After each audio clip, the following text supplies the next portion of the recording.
sir. Good. Ladies and gentlemen, welcome to the Institute of Politics, John F. Kennedy School of Government, Harvard University. And we want you to know tonight that we are very, very honored that this is our first program for the fall semester, our first forum. Let me, if I could, I'm not certain they're in the audience. I do see three of our friends. Jamil Mahad, would you please stand, Jamil? Jamil is one of our new fellows this semester. Jamil.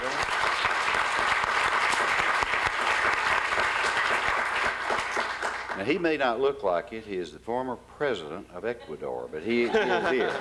We're very proud that he is here. We have another very distinguished fellow here who has been with us now for about 2 weeks. He's brought his wife and beautiful family, his beautiful wife and family, I should say, Esko Aho, who is the former Prime Minister of Finland. Esko, please.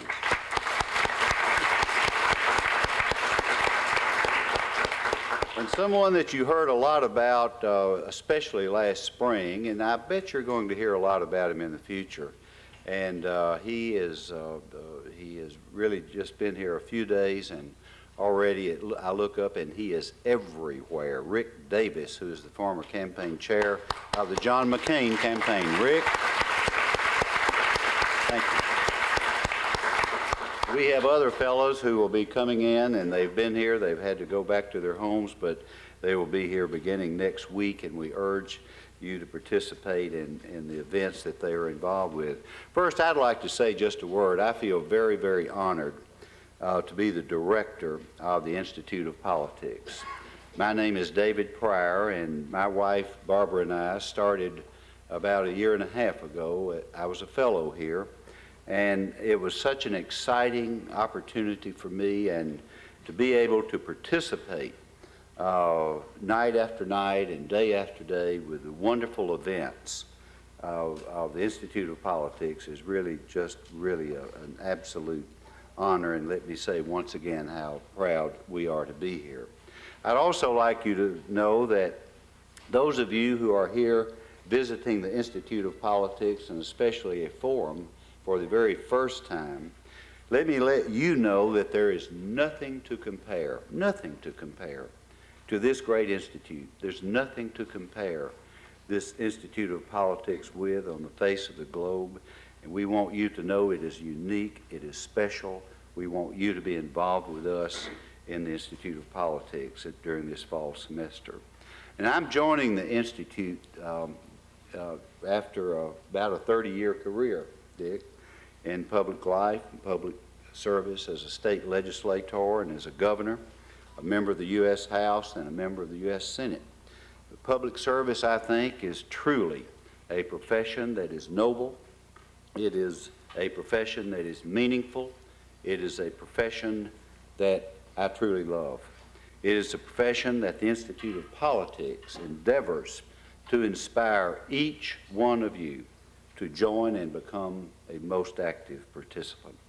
In the Beltway and sometimes in the media, every time I hear the pundits talk of the young people of America and the young people who have apathy and distrust for government and cynicism, who are not going to participate, I can only state that, especially in my last few weeks at Harvard, that those words to me are not conventional wisdom.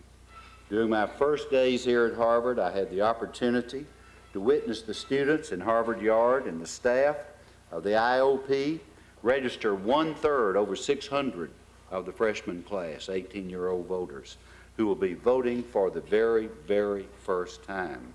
And I must say that I stood there and watched this, and I was elated at what was happening.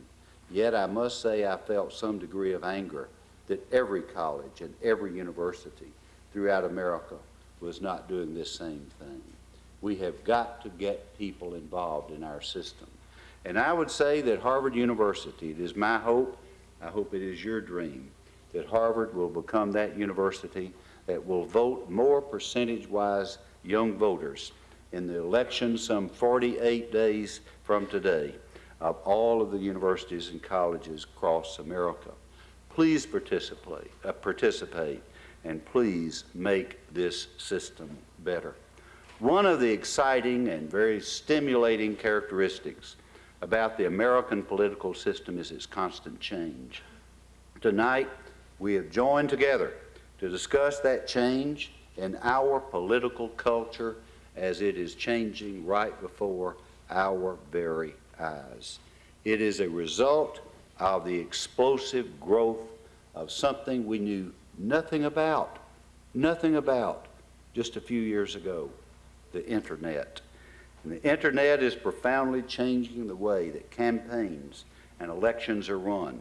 Instead of posters and snail mail that I used when I started my political career, many of you heard about this event tonight on the website, through email, and we are glad you are here. This change is taking place in the way that campaigns are run, how we communicate with our representatives, how information is disseminated to voters across our land, and how campaign dollars are raised for political campaigns. We have a group of individuals tonight who are here to engage us, to engage you and me, to discuss among themselves and then to answer our questions about this most interesting and fascinating topic. And let me assure you, they know their stuff. And before I turn the podium over to our moderator this evening, please let me welcome to the forum Dick Morris. Dick, you're no stranger to the forum here at the Institute of Politics.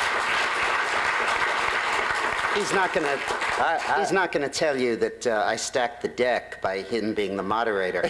He was my first client when he got elected to the Senate in 1978. I just hope we paid you. I don't know whether we did or not, but I hope we did. But that was 22 years ago, and that was before most of you in this room were born. Our other participant right here that I want to recognize at this time is Jacob Weisberg. He is from Slate Magazine. Jacob, we welcome you. Finally, it's my privilege to introduce the moderator. He is my new friend tonight, Jonathan Zittrain, faculty co-director of the Berkman Center for the Internet. He is in society and an assistant law professor at the law school here. Jonathan is an alum of the Kennedy School of Government and the law school. He is a noted scholar on the Internet and our society. He is going to further introduce our panel, and he is going to keep time when they go too far. Please let us begin by welcoming Jonathan Zittrain. Jonathan.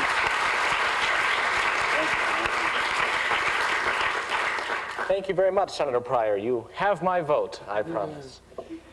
Welcome. Tonight we're going to talk about e-democracy, gradual change or revolution, or possibly gradual revolution or instant change. And we have two people at least to get the dialogue going before we open it up to all of us here on the floor. And I wanted to start with Dick Morris, and it's my job to introduce our panelists as we go. To figure out how much of an introduction is needed, I'm just curious, how many people read Dick Morris's column in the New York Post? See, that matches the Insta poll that I took earlier this afternoon, where about 10% of people surveyed say they read the column, and the other 90% don't admit it. So why don't you ask at NYU? But actually, everybody reads his column because it is very interesting reading, whether you actually admit it or not. So to publish a special brown paper bag issue.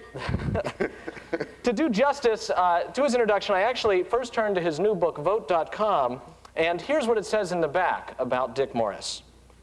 Dick Morris, who had a 20-year relationship with President Bill Clinton,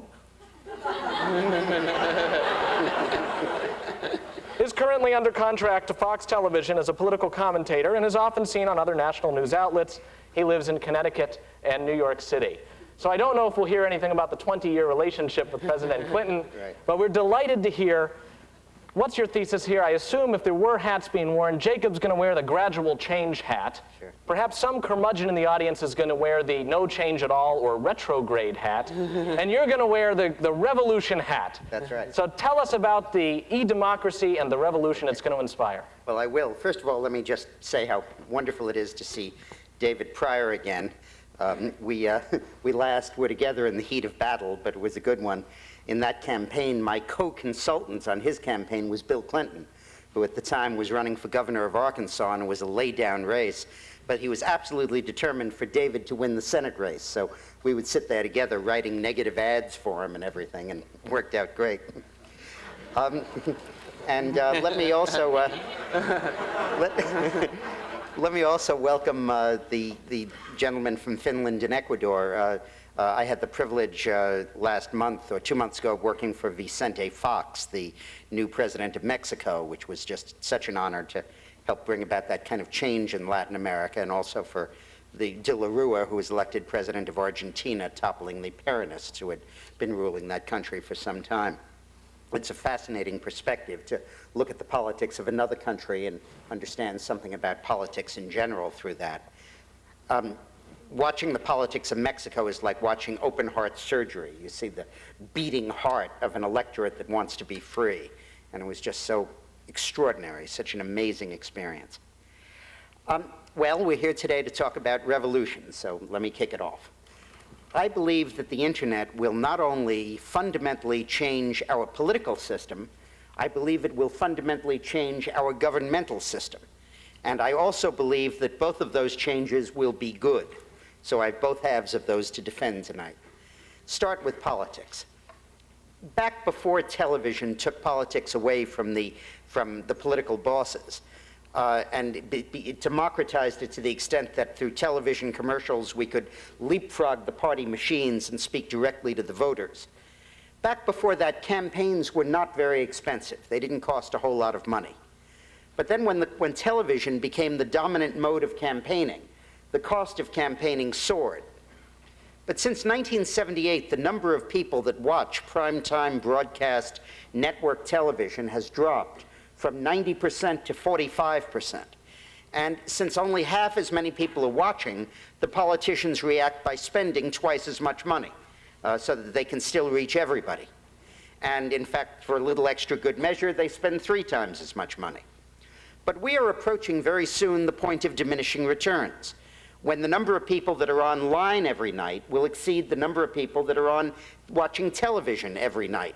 Already it's about 2 to 1, 2 watch TV for each 1 online at any given point during prime time. When it's 1 to 2, which it will be in just a few short years, politics will migrate from the television to the internet. You know, politicians are like lions. They have to go where the antelope go because they need to hunt them and kill them and eat them. And politicians need to go where the voters go. And if they're watching TV, they'll advertise on TV. If they're online, they're going to have to reach them online. And reaching them online is a totally different process from reaching them over television. First of all, it's free. The internet does not have the gateway charges that television does. Sure, banner ads cost something, but advertising costs almost nothing on the internet. In fact, the total amount of advertising revenues on the internet has even begun to level off and fall, even as more and more people use the internet, because the supply is so infinitely expanding that it's not like you have 3 networks or 4 cable stations or 3 newspapers in a given market and they can raise their rates very high because of the monopoly. The increasing supply of people, of websites, dilutes that. And what's happening on the internet is that internet campaigning has to be at its core voluntary, whereas political campaigning is at its core involuntary. In political campaigning, you try to nab someone when they're harmlessly watching their favorite television show. And you come on with an ad. If they go to get the beer out of the refrigerator, the programming will be on and they'll miss it. They have no choice but to watch the commercial. And your skill is to repeat the commercial endlessly and to condense your argumentation to 30 seconds so it'll fit into a television ad. On the internet, the exact opposite is the case. You can put a banner ad for Bush.com, but unless somebody wants to click on it, they're not going to go to your website. They're not going to get any real message. So you have to get people voluntarily to follow your website, voluntarily to become interested in it. And money doesn't do that. All money can do is put a banner ad on. You can't get people to go there. And repetition is boring. Condensation leaves people with a couple of free hours to go to your opponent's website. Elaboration websites being interesting, being complex, and unfolding genuine issues will become the sine qua non of internet campaigning. But my second thesis is that the internet will change our governance too. There were not two schools of thought, but rather three among our founding fathers. There was Hamilton, who wanted, if possible, a monarchy, or certainly ruled by the elites. And then there was Madison, who wanted a representative democracy. But then there was also Jefferson, who said he wanted a direct democracy. But the only way he could figure out to do that was through what he called at the time ward republics, which were kind of like New Hampshire-style town meetings or New England-style town meetings, where people would come together and make a decision, because he knew that you couldn't get 3 million Americans together by stagecoach for a direct democracy at the national level. And the idea of direct democracy was rejected, not only because some people thought it was bad, but because everybody agreed that it was impractical. And if you were going to have a national government, you needed a representative form of government. Now it is completely practical to have a direct democracy. 2 days ago, the United States Senate voted on trade privileges to China. Well, on my website, vote.com, and I thank those of you and applaud those of you who are here tonight who use vote.com, 55,000 people logged on and voted. And as it happened, 80% favored the trading privileges to China, and the Senate cast the same vote the next day. But 5, 6, 7 years from now, you'll have 50 million people voting on millions of different websites on that issue. And when that happens, we have 4,500 voters in this congressional district on vote.com. It takes 70,000 to win this seat. When we have 60,000, or we together have 60,000 people who vote on an issue, the congressman from this district had better rubber stamp that vote. He better vote the way the electorate told him to the night before, and if he doesn't, he's going to become a former congressman. And I believe that both of these trends, the decreasing importance of money, loosening the grip of the special interests, loosening the power of campaign contributors, and the growing ability of direct democracy, of people to govern themselves and make the decisions themselves, are simultaneous trends that reinforce one another. In other words, we're all going to become like you are in Massachusetts, where every single important issue, from smoking to the bottle bill, to the minimum wage, to tax limitation, to the death penalty, to penal reform, gets voted on by the voters in initiative and referendum in Massachusetts. And states like New York, where that is not permitted, will have electronic voting through the internet. It'll be a long time before that voting is legally binding, because our politicians will hang on to their power. But it will become politically binding inevitably as tens of millions of people log on to vote. On my little website, we have over 1 million people that come on each month and vote, and have cast 15 million votes, and that's after 10 months in operation. Can you imagine what it'll be like 4 or 5 or 6 years from now? And that is the new culture and the new age of direct democracy that we're headed toward, which will change both our politics and our governance. Thank you very much. Jacob Weisberg. Jacob Weisberg is a writer's writer. You may have read him in the New York Times Magazine or in the New York Times proper. You may have read him in The New Republic, where he served in 4 different capacities as an editor and writer of various kinds. And you also may have read his book, In Defense of Government. Now, it's not clear government has been attacked yet tonight, but you should be wary about doing so, because Jacob is in very good position to defend it. Jacob, welcome. I gather you're sort of the designated, if not wet blanket, damp blanket. We've had a couple bombs thrown by Dick, who says, forget it.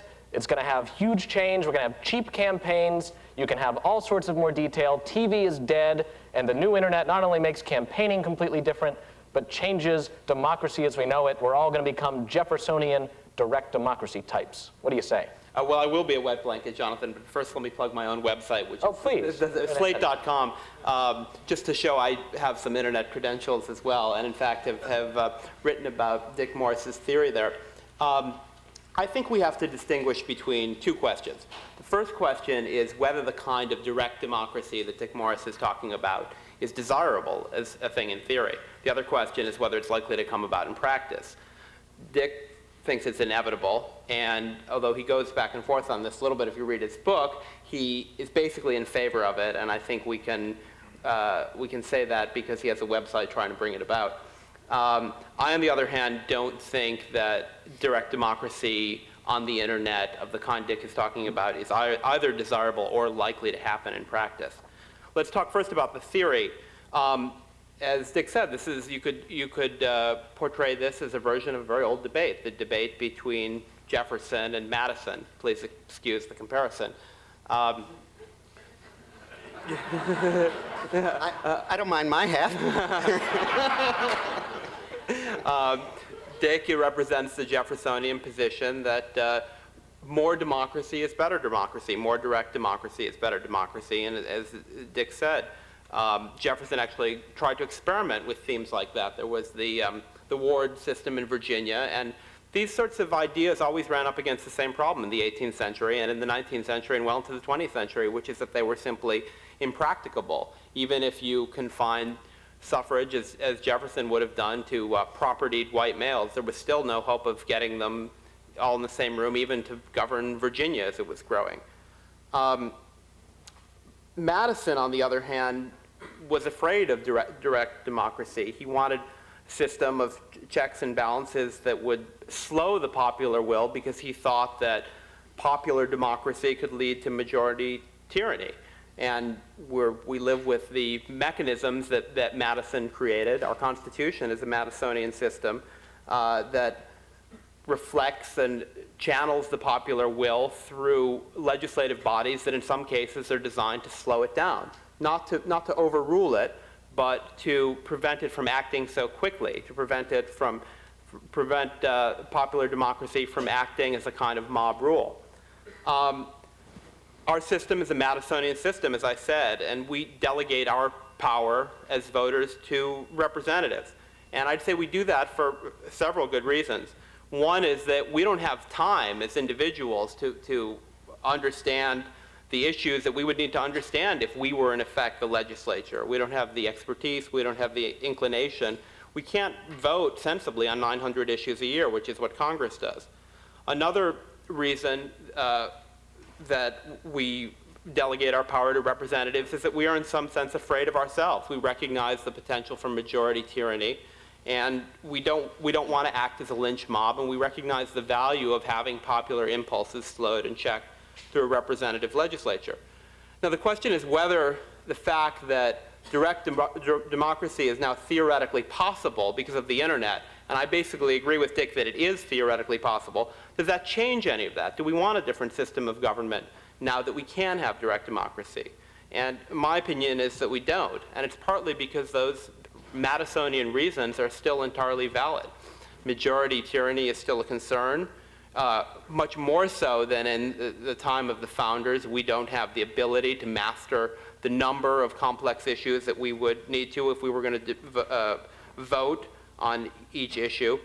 But there's also another problem which comes up, which is that even if we had a system of direct democracy, there would be unaccountable power held by someone. And unlike representative power, that power would belong to someone who we couldn't vote out of office, because someone under a system of direct democracy on the internet is going to frame the questions. Someone is going to present the information to voters, and someone is going to channel those responses to legislators.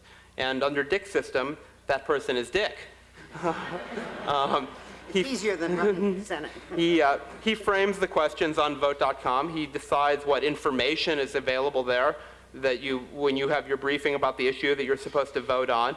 And he sells advertising. And there's advertising that will be of great interest to special interests that will want to influence the outcome of these votes.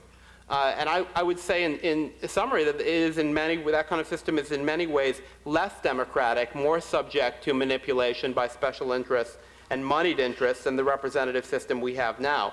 I think you can think of the system as it's sort of like a cross between the California initiative process and the audience polls on Who Wants to Be a Millionaire. That's kind of how it works. Now, briefly, a little practical analysis about the question of whether this will happen.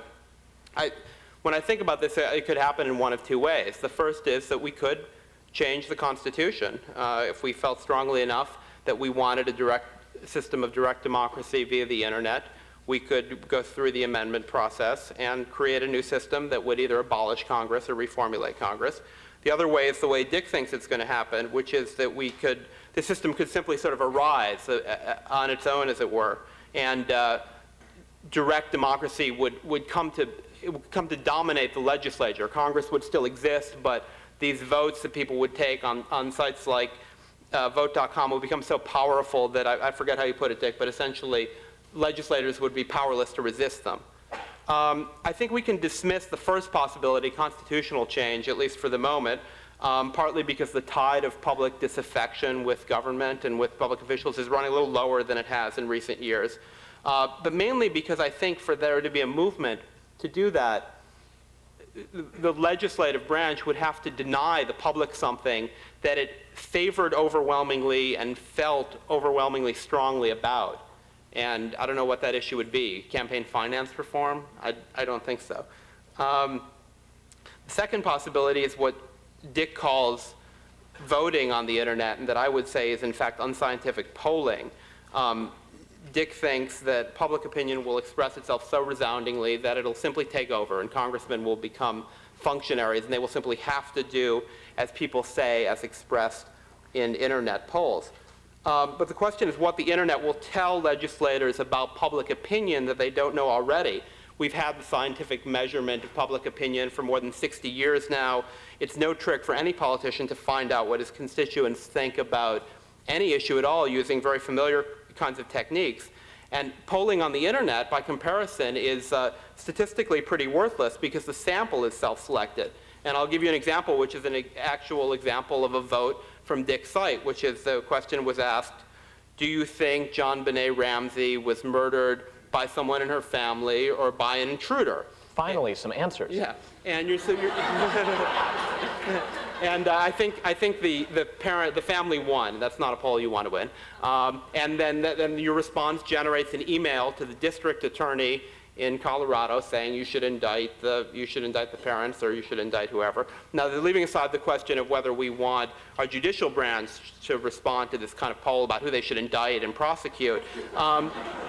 This does not give you an accurate picture of public opinion on that case. To do that, you have to do what pollsters do, which is get a sample that accurately represents either the public or likely voters or actual voters. When you have a self-selected sample, all you're finding out is that the people who happen to like this website, happen to respond to this poll, think one thing. It tells you much less about public opinion than legislators already know. So I guess that leaves the question, and I'll be brief here, but the question of what effect I think the internet is having or will have on democracy. And I should say that while I'm skeptical of direct democracy of the kind Dick talks about, I do see the internet as a powerful democratizing force and largely a force for good. I think the main democratizing effect it has is through the spread of information. When I think back only a few years ago about what it was like to get certain kinds of information that are really vital for informed citizens to have. For example, information about who contributes money to your congressman. Just less than 10 years ago, to get that information, you had to go to the Federal Election Commission in person. You had to sort of know what you were doing, deal with these printouts that were not easy to get or understand. Essentially, that kind of information was only available to journalists and professional activists. Now, anyone in this room with the greatest of ease can get that information, analyzed, presented in any variety of ways. It's an incredibly powerful tool. And information on the internet doesn't just go one way. It's not just that we as citizens have access to information about the government.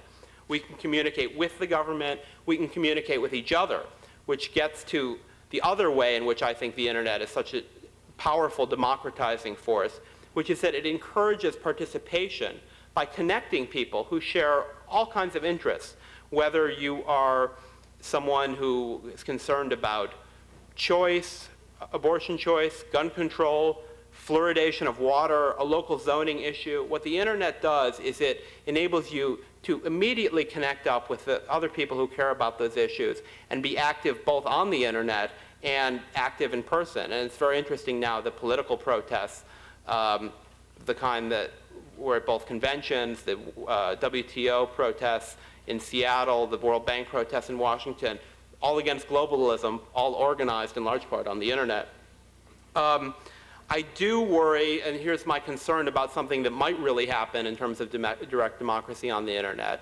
I do think that internet registration, voting, and petitioning are coming, and I think they're good things. I think they are likely to encourage more people to vote and participate. But one thing that will do is it will make it much easier to put initiatives and referenda on the ballot. And particularly in states like California, where the political process has already suffered by the erosion of power away from the legislature and to these governing, tying the hands of the legislature and governing through these sorts of direct methods, I think there's the potential for a real kind of paralysis and a real kind of gridlock. But I guess being an optimist, I would say the end result of that process is likely to be that people will recognize the value of representative democracy even at the state level. Thank you very much. Could we comment on one another's statement? Absolutely. In fact, I had a couple questions I wanted to ask, but you're already ready to sort of come right in. To just comment and then Please, ask go right away. ahead. Go right ahead. First of all, in your last comment, Jacob, you gave away the store. That's exactly what I'm saying is going to happen. It'll be a lot easier to get items on the ballot. It'll be a lot easier to get them approved. And then, increasingly, it will not be necessary to get them on the ballot because the legislature will be responsive to public opinion. Let me just take the comments you made and give you my thinking on. Mm-hmm. First, the issue that people won't have time to do this. The average, according to PC data, the average user of Vote.com spends 45 minutes over the course of the month on our site voting. And 22% of the American people use the internet as their prime source of news information, spending hours and hours and hours getting that information. Your business and mine, you working for Salon and me working for Vote.com, are both predicated on the... I'm going to bring up the New York Post if you're not on the careful. tremendous... It's Slate, right? Slate. Not Slate. Pardon. But they're basically interchangeable. Excuse me. No. Excuse me. Slate, which has twice the circulation of Salon, he told me. But it's entirely based on... How many people read Slate? Good. Seems that we're beating the New York Post. Talk about a representative sample of the public. They're both based on the huge amount of time people are really willing to devote to this. On the issue of not trusting ourselves, there are many examples where the democratic system has come to a consensus to delegate decisions to experts because we do not trust ourselves. We've basically removed interest rates and economic management from the political process. Nobody can run in this country today on a platform of raising or lowering interest rates because there's a clear consensus to delegate that decision to the Federal Reserve Board and Alan Greenspan. There's a complete consensus that when wars are fought, the decision should be left to the generals, and the kind of micromanaging Lyndon Johnson did in Vietnam was inappropriate. So when we don't trust ourselves, we will make a decision to delegate this authority to a group of experts. Whether we will delegate that authority to a political system that is basically, in my view, based on bribery and campaign contributions, and in which each vote is bought and paid for many times over by the special interests, I don't think people will want to do that. But when an entity comes along that merits our respect, like the Federal Reserve Board or like the Joint Chiefs of Staff, then I think there will be a delegation that will take place. The system of checks and balances will remain in place, even in an internet direct democracy system. There will still be courts. There will still be the Bill of Rights. There will still be the capacity to invalidate actions of the voters or of the Congress based on constitutional law. That's not going away.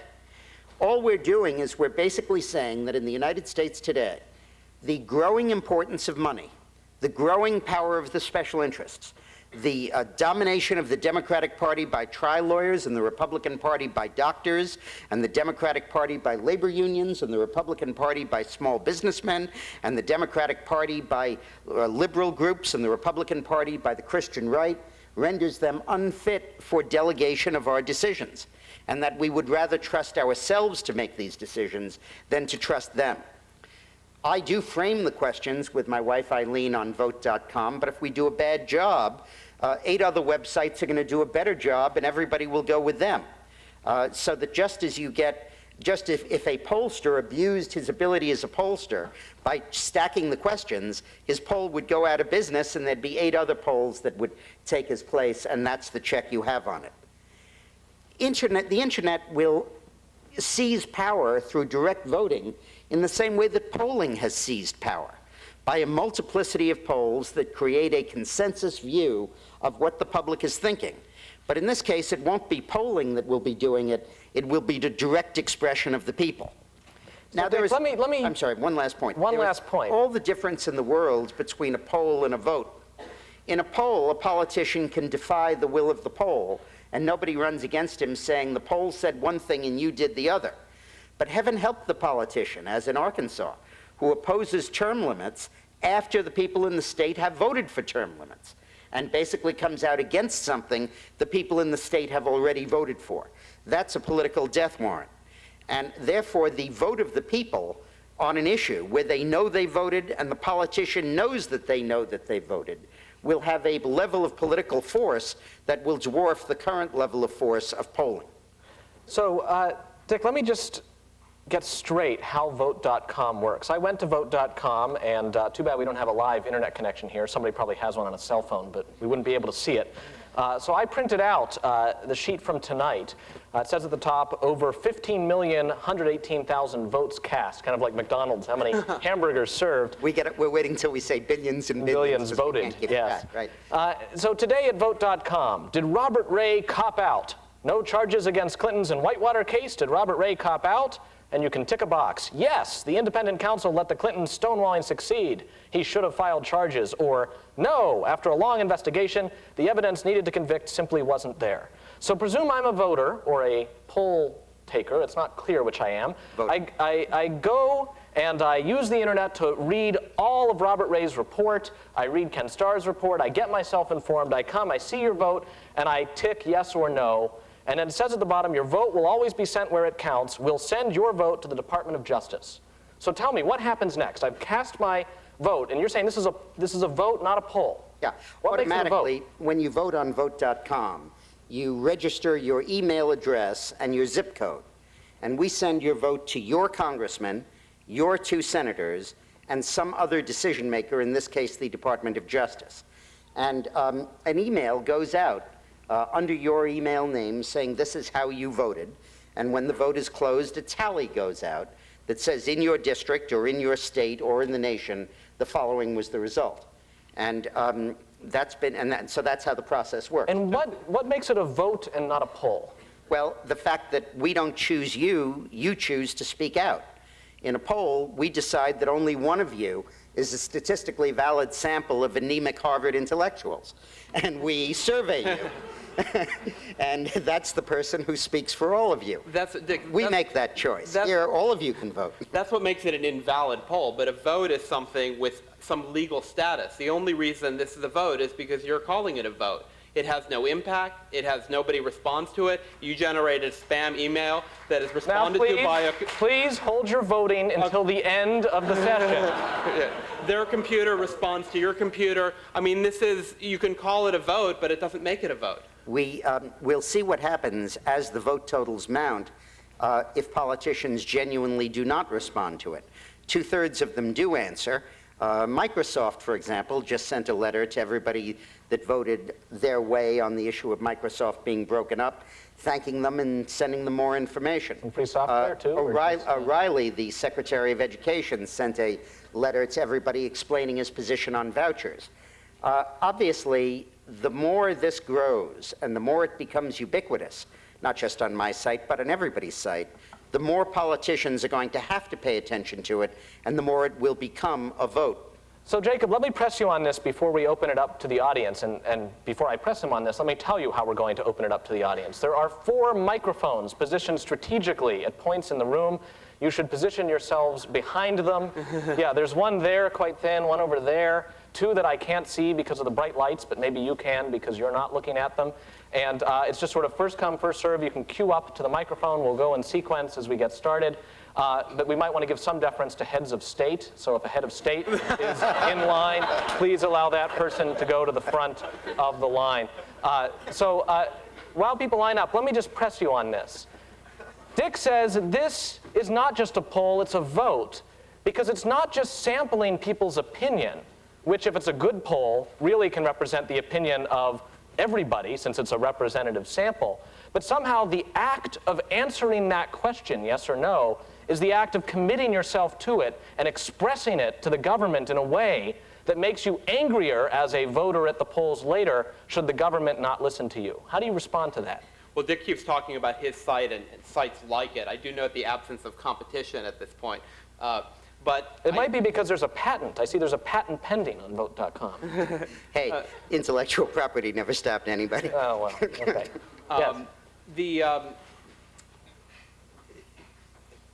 Anybody who calls an audience of people who are interested in the topic, whether it's a magazine's mailing list or somebody's website that attracts an audience, may find a group of people that I'm interested in as a company or a politician, but it doesn't mean that it has any validity in terms of an expression of public opinion.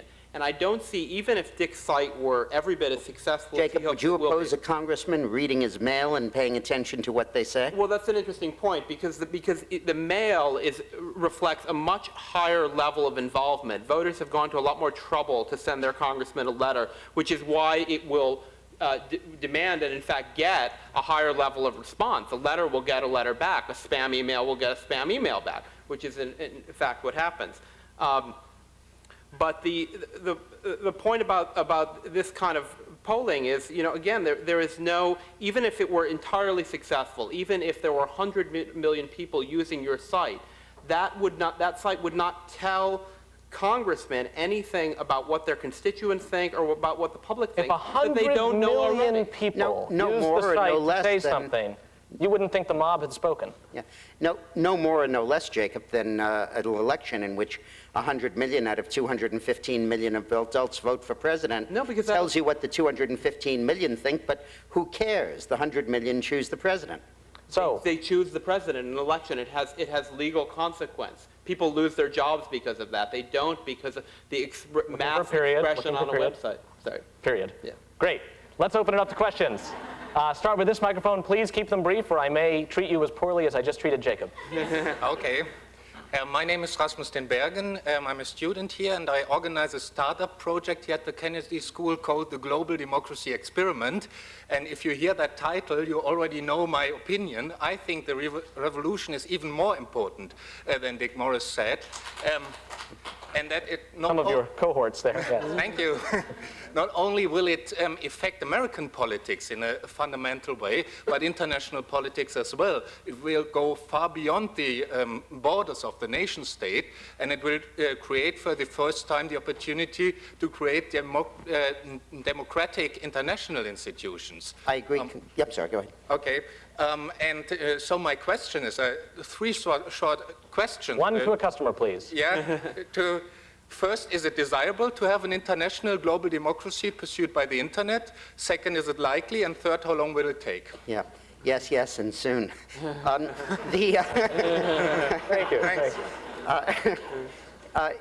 Vote.com opened up a site in the United Kingdom a few months ago. We opened up a site in Australia last week. Tomorrow we're opening up one in Japan and one in Korea, and next week one in Argentina.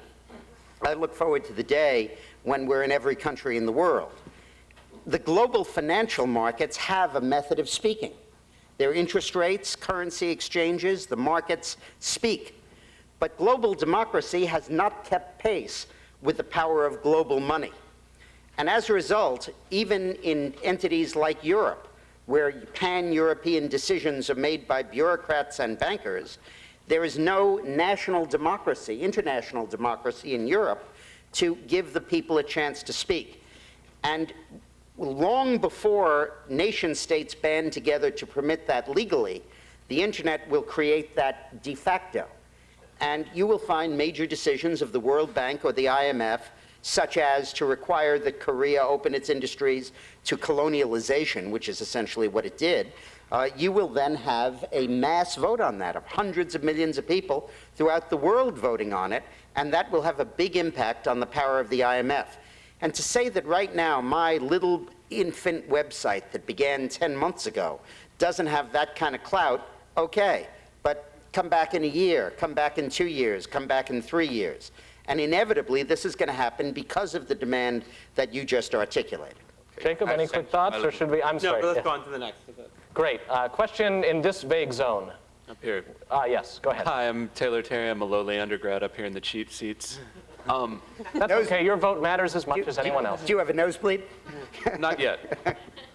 I managed a local campaign this summer, and we sort of dabbled in electronic campaigning and specifically setting up websites. And we found that the vast majority of our hits were coming from people who were probably already our voters and just wanted to see what we'd put up on the web. And I kind of likened it to like coming to a rally, only you don't get to be fired up by hearing the person next to you cheer. Yeah. And so you mentioned this earlier, Dick did. What is the future for the form of for electronic campaigning when it fundamentally requires the person to come out Yeah. to your site? You did it wrong. What you should do. Well, I know that. We lost. No. I mean, He's available, you know. what you should do is if you have a local campaign in Boston and you can't afford to buy TV in Boston to reach everybody in the metro area, you can just reach people in your district. Spend your time for the year or 2 or 3 years before the election collecting email addresses. Go door to door and get email addresses. And then use emails to people as a method of communicating to voters instantly, continuously, and for free. Can you imagine right now if George Bush had, or Al Gore had the 100 million e-addresses that exist in the United States? He could write out a negative ad attacking his opponent and push send. And for free and instantly, every voter in the country would get it. 80% of them have email addresses, 70% of them. And he couldn't answer. Gore would be looking at the tapes and the newsreel and the clips and the ads and saying, why did I drop 7 points yesterday? Can you imagine hitting the And- reply to all button?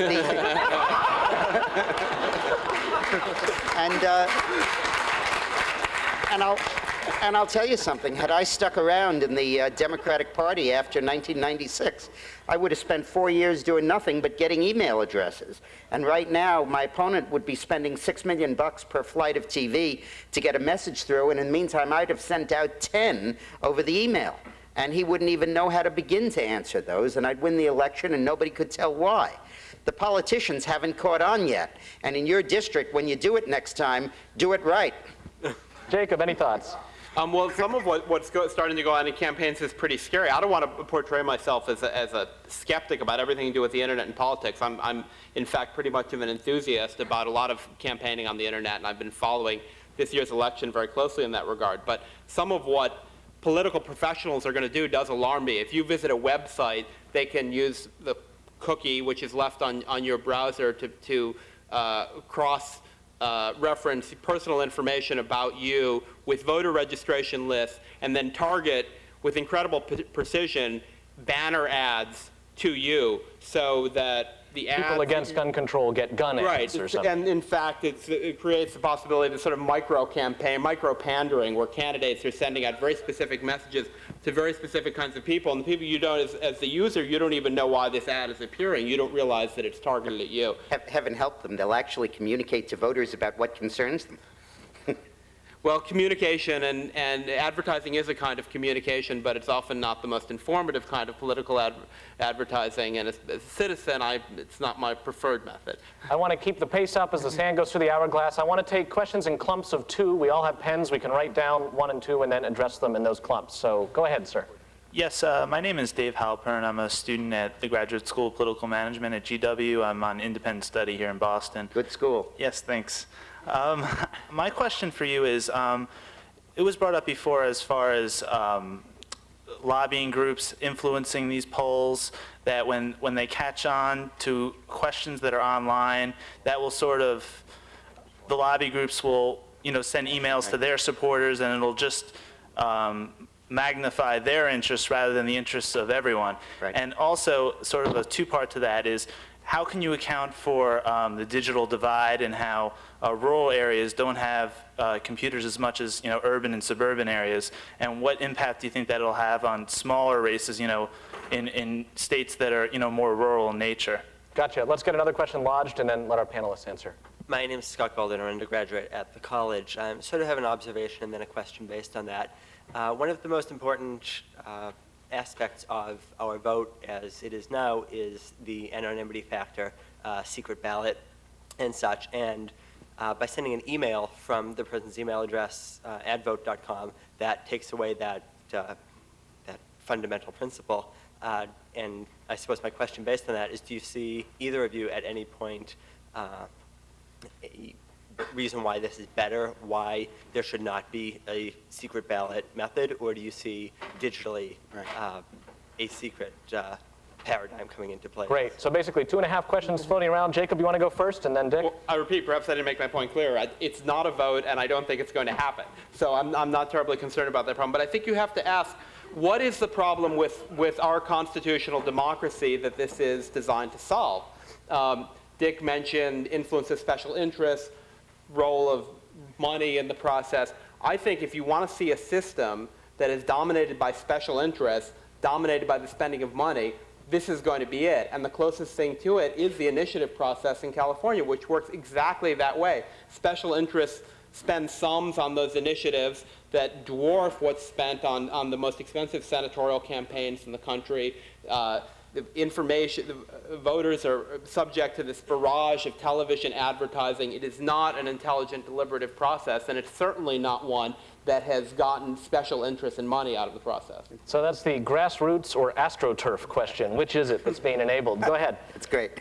On the secret ballot, you don't have to log on and vote, and if you do, your vote can be, Silkworm 2000 and give no clue on your identity. How does that prevent people then from voting early and often? Our technology stops that. You can only vote once per email name and only 2 email names per computer. So if you have 2 email names and 50 computers with 2 names on each, you can run around. Gotcha. And in a real referendum, you send out a code by mail, a snail mail, and then it gets validated before you vote. Gotcha. Okay, now on the lobbying special interest money thing, first of all, the only reason the California voter initiatives cost so much is because they're waged over television. As I said, when you move this process to the internet, money will have a lot less influence. In terms of the lobbyists, yeah, you're right. They're going to have to lobby us as opposed to lobbying Congress. They're going to have to spend their money persuading us. And sure, there'll be a lot of them doing it. And sure, they'll be trying. And sure, if citizens sit back, the lobbyists and special interests will dominate. But how much better that they have to dominate by persuading the people than by simply currying favor with a few well-placed checks. In terms of the digital divide, very soon there's going to be a divorce between the PC and the internet, and a marriage between television and the internet. You'll access the internet over TV, not over your PC. And when that happens, there won't be a digital divide any more than there is a television digital divide. In the 50s there was, now there's not. Let's take 2 more questions. Go ahead. Hi, my name is Erin Ashwell, and I'm a junior at the college. I'm very interested as to whether or not there'll be a generational gap, particularly if this is approaching as quickly as it may. What will this do to political discourse, particularly on issues like education, when people say under 30 are on the internet and over 30 aren't? Gotcha. Let's take 1 more question and then hit them. Up in this zone. Sure. Good afternoon, or good evening. My name is Ari Gottlieb. I'm a student at Boston University. My question is about what international recourse you have if a rogue site created internationally could get email addresses and say that people voted, given that U.S. law really doesn't have any jurisdiction over international sites. And also, is there an IPO in the offing for vote.com? Yeah. Dick, why don't you go first? No and yes. I mean, obviously, at some point, that's an option we'd consider. At the moment, they're not very friendly being received. The reality has dawned on us that we actually have to make a profit, and we have to spell that F-I-T, not P-H-E-T. But now, in terms of the international site, yeah, I mean, there are going to be very few controls, except people's good sense and not going to a site like that. On the generation question, which I think is a really good one, look, the reason that I think people under 30 who've not graduated from college basically don't vote, which is really what's going on in this country. People under 30 who've been to college do vote, and people over 30 vote in the same numbers as they always have. What's going on is that there's a set group of people that don't vote. And the reason, I think, is that they expect interactivity, customization, and retail in every aspect of their life except for politics. There they have to walk like automatons into a voting booth and vote for Bush or for Gore and call that political power. When voting in an election becomes part of a seamless act of voting on initiatives and policies and ideas, they'll be as interested in participating in the process as a congressman is today. Jacob, any thoughts? Well, Dick, can I just ask you a question? Did your site take advertising? Yeah, but it's minimal. Hence the profit By problem. choice? The dirty truth is that we thought it would support us, and it just isn't. But in theory, tiny amounts of money. if I'm the We also, by the way, don't know who's advertising. It's a blind trust. We let DoubleClick sell them, and they run them, and we have no idea who's bought and who hasn't. And So if I'm doesn't work. if I'm the AFL-CIO, I can't buy the day you're polling on permanent normal trade relation No. for China. I can only buy the week and Yeah. hope that one of those days you'll do it. But I could, in fact, buy enough advertising that people voting on MFN would basically be seeing my advertising on one side of the issue pretty much all the time when they looked at your site. Well, you could, but the interesting point Now, is how does that square with getting special interests out of the process? because all you're going to see there, is a banner ad on top of the site that says, click here for information about how great MFN is, Well, or how not bad necessarily MFN if is. that's what the ad says. And the point is that clicking there is a voluntary act.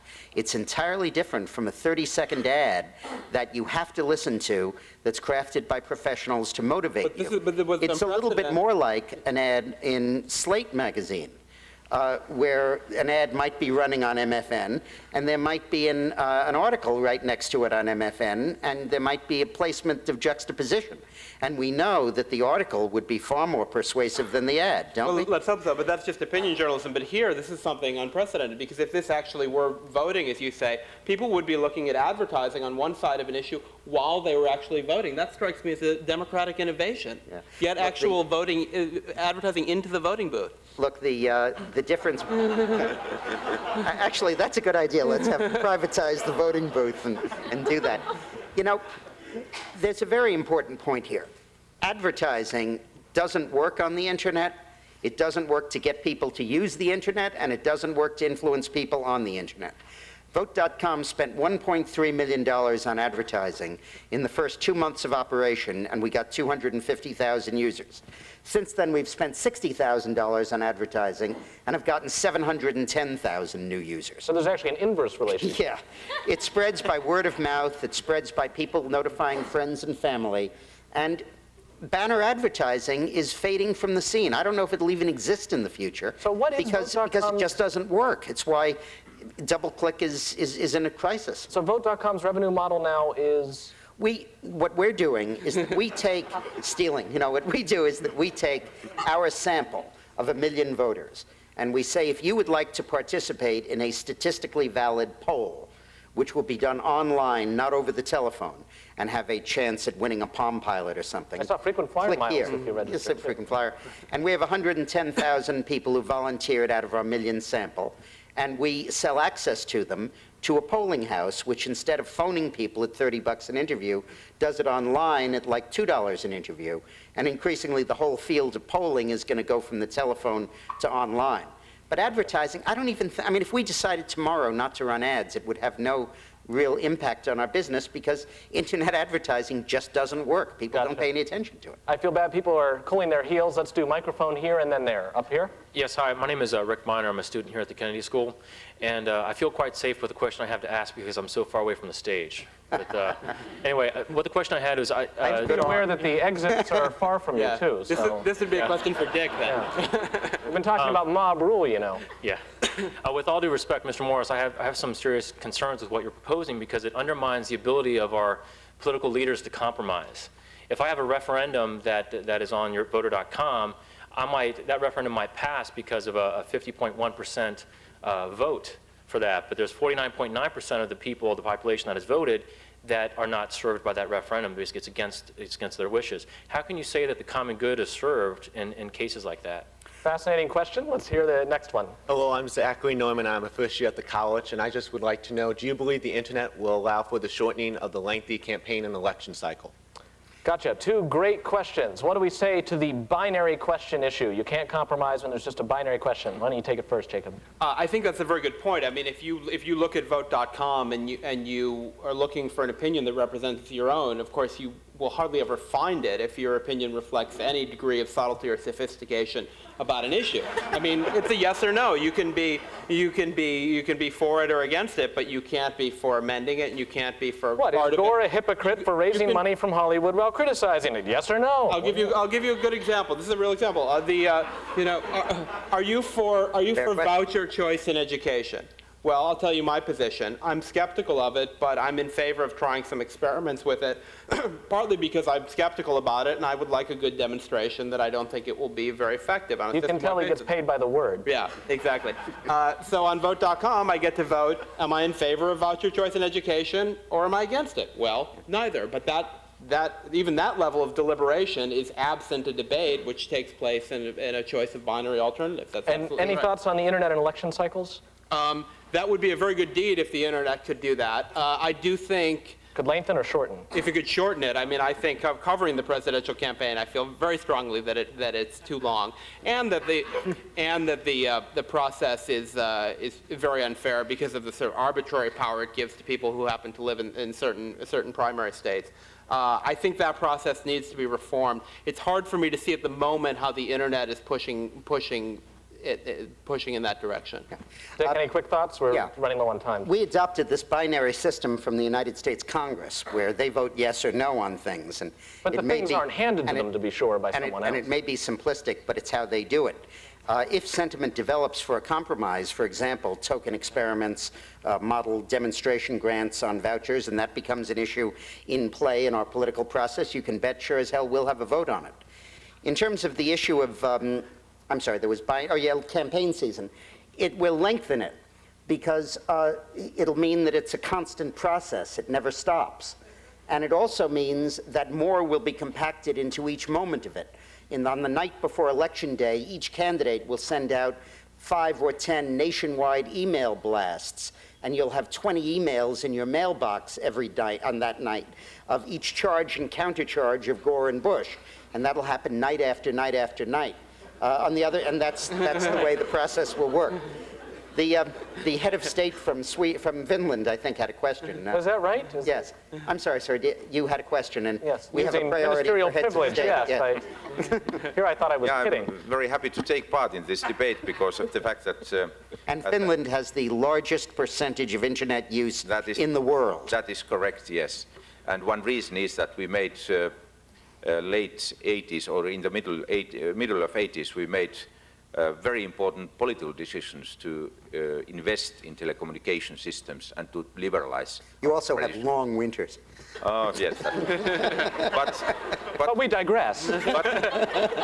But my point is different. I think that you are discussing about political processes in a limited way. I think polling and voting, they are final stages of political processes. And it's not very essential how much these systems are going to be changed because of the internet. But I think the major issue, the key issue is in what way the political process before voting is going to be changed. And I believe that that internet is able to bring us back to pre-television time, when political processes were a little bit different. Information was not only going from above to the grassroots, but also from grassroots to the top of the political decision making. And I believe that that is the point. Internet is able to create completely new kind of political infrastructure where people are able to involve in political processes much more than before. Yeah, I think that's absolutely right. So we're running so low on time. Thank you very much for But that does contribution. deserve just a quick response because it's so right. Right 15 seconds, sir. Right now we have vertical monopolies. You own the newspaper in town, you own the TV station, and therefore you have tremendous power. Now it's horizontal. Everybody that's interested in politics reads everybody's opinion on politics and comes to express it. So it cracks the process open completely in just the way that you describe, and I'm wrong for focusing on voting as being the exclusive change. The steps before voting are, if anything, more profound in the changes the internet is bringing. You're right. Jacob, did you have a? I certainly agree. I just thought that was beautifully put, and that what's really inspiring about what's happening in the internet and politics is what it's doing in terms of deliberation and participation at every level. And you see these websites springing up that are just fascinating, and the thing that I see that really makes me excited is when you see people who have not been involved in the political process, who become involved at a community level or at a national level in a debate because the internet brings those issues into their home and allows them to connect with other people who feel the same way and have a dialogue with them. And I couldn't agree more. That's what's changing. That's the thing that's going to be the dramatic change that we're going to look back on in 10 or 15 years. Yes. Now, I've been alerted that behind this very platform, there is food. There is food awaiting for everybody, and it involves some of it mayonnaise, apparently. So we have to wrap up very quickly. I just want to give a quick question to the woman who very kindly ceded her slot to the gentleman from Finland. Please, go ahead. My name is Felicity Spector. I'm at the Kennedy School. Why is it a good thing for people to take decisions if they're only prepared to spend 45 minutes a month or something looking into these weighty issues? And what kind of people would want to be politicians if their only job is to rubber stamp a load of referenda sort of votes taken online? Thank you. Dick, that seems to be directed to you. That's a great... First of all, the level of information of the American voter nowadays is unbelievable. Taxi drivers know the details of the Star Wars system. And because of C-SPAN, because of CNN, because of Fox News, the tremendous... Because of Wen-Ho Lee. The tremendous proliferation of information. We have a tremendously well-informed electorate. I do believe we're about to go through a period where being in the Senate and Congress is not going to be one of the world's great jobs. I do believe we're going through a period where it will probably be a little bit like being in the state legislature in California, where, you know, it's good because you can get to go to Congress, but most of the major decisions are taken out of your hands by the voters. That's just the way it is. I believe our elected officials have so abused their power by their compromises with special interests, their reliance on their money, that I think in the last analysis, the pendulum should swing a little bit more away from that. Jacob, for a closing thought? Well, Dick, there was this debate between Jefferson and Madison, and now it's between Morris and Weisberg. And I would just say that if you read the Jefferson-Madison correspondence, you see this interesting evolution that Jefferson had these dreams about direct democracy early on, and Madison was arguing for representative democracy. But in the end, I think Jefferson realized that representative democracy wasn't really possible, and in fact, in the end, he too was an advocate of our system. It was swallowed up in the larger issue of national power versus local power, because it was only logistically possible at the local level. And Jefferson agreed that you need a strong national government. I would agree with that, obviously. But the point was that now with the internet, we can revisit the issue of desirability because the issue of impossibility has been overcome by technology. I want to offer one closing thought. This is my Internet and Society course from the law school in 30 seconds. The Internet of tomorrow may not resemble the Internet of today. The Internet of tomorrow may not resemble the Internet of today. If the Internet converges to television, will it mean that television is now irrelevant, or that television is now simply the Internet? Or that we all own it, or that everybody can have their own TV station. Which is to say, as I have the last word on this, that people may have to be as good as Lucasfilm to attract viewers on an internet of very high bandwidth. They may have to have very good consultants in order to have their message placed in the right places as the spam filters develop to get rid of the emails that the grassroots people thought they could send by just trolling for names along the line. And as the number of internet service providers dwindles, and it turns out that Time Warner or AT&T may be the people who are bringing the internet to you, they may, as private parties are wont to do, say, where's our piece for getting your message in front of a given listener? So that's at least one other thing that isn't held constant and that will harbinge a revolution of one kind or another. Why don't I turn it over to Senator Pryor so that we can properly thank our guests for everything today. Let's give this group a real Thank you very, very much. Thank you, Bruce. A lot of fun. Thanks. A lot of fun. A couple of announcements. I made reference a while ago to going up to the yard on registration day and watching 600 18-year-olds become registered. That was fascinating. I want them to stand at this time, those students from the Institute of Politics who went up there and did all of that work. Let's give them a big round of applause. That was a great thing. Thank you very, very much. Second, I would like to say that all of you are invited to come behind the curtain, as we say, and continue your interrogation of these three very, very knowledgeable people which have not only entertained us to some degree tonight, but certainly challenged us in their observations and comments and their own conclusions. This has been a most rewarding evening. An announcement. We're going to have a lot of wonderful, stimulating forums. We want you to come to each and every one of them. Follow closely the announcement so you can make sure that you won't miss those that you want to come to. You will always be welcome. If we don't have enough room, we'll try our best to seat you on the floor, etc. We've got some gangbusters coming up, and we hope you'll come. Let me say that the night of October 3rd, we're going to have a forum or two, I think, before then, of course. But the night of October 3rd, the night of the first debate, we can't all go downtown and watch it. We're going to watch it right here. We're going to watch it right here on this screen. And before the debate occurs, we're going to have some very knowledgeable people who are going to tell you about debating and the importance of debates, and we're going to bring up some old films of some of the old debates between Nixon, Kennedy, and Carter, Reagan, and some of those. And we think it will really be a fun and exciting evening, and then to all tune in and watch the debate.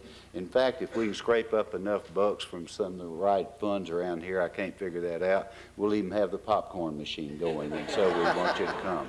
And also, the 2 nights after that, we're going to have a similar evening for the vice presidential debate, which will be in Kentucky. It will be here live. We'll all join together as a family here in the Institute of Politics, and we look forward to seeing you at these and other events. It's going to be a great year. It's 48 days to the election. Let's all get with it and get the job done. Thank you all very, very much.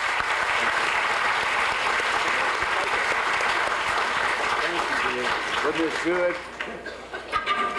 Boy, this is good sports. Yeah, y'all are good.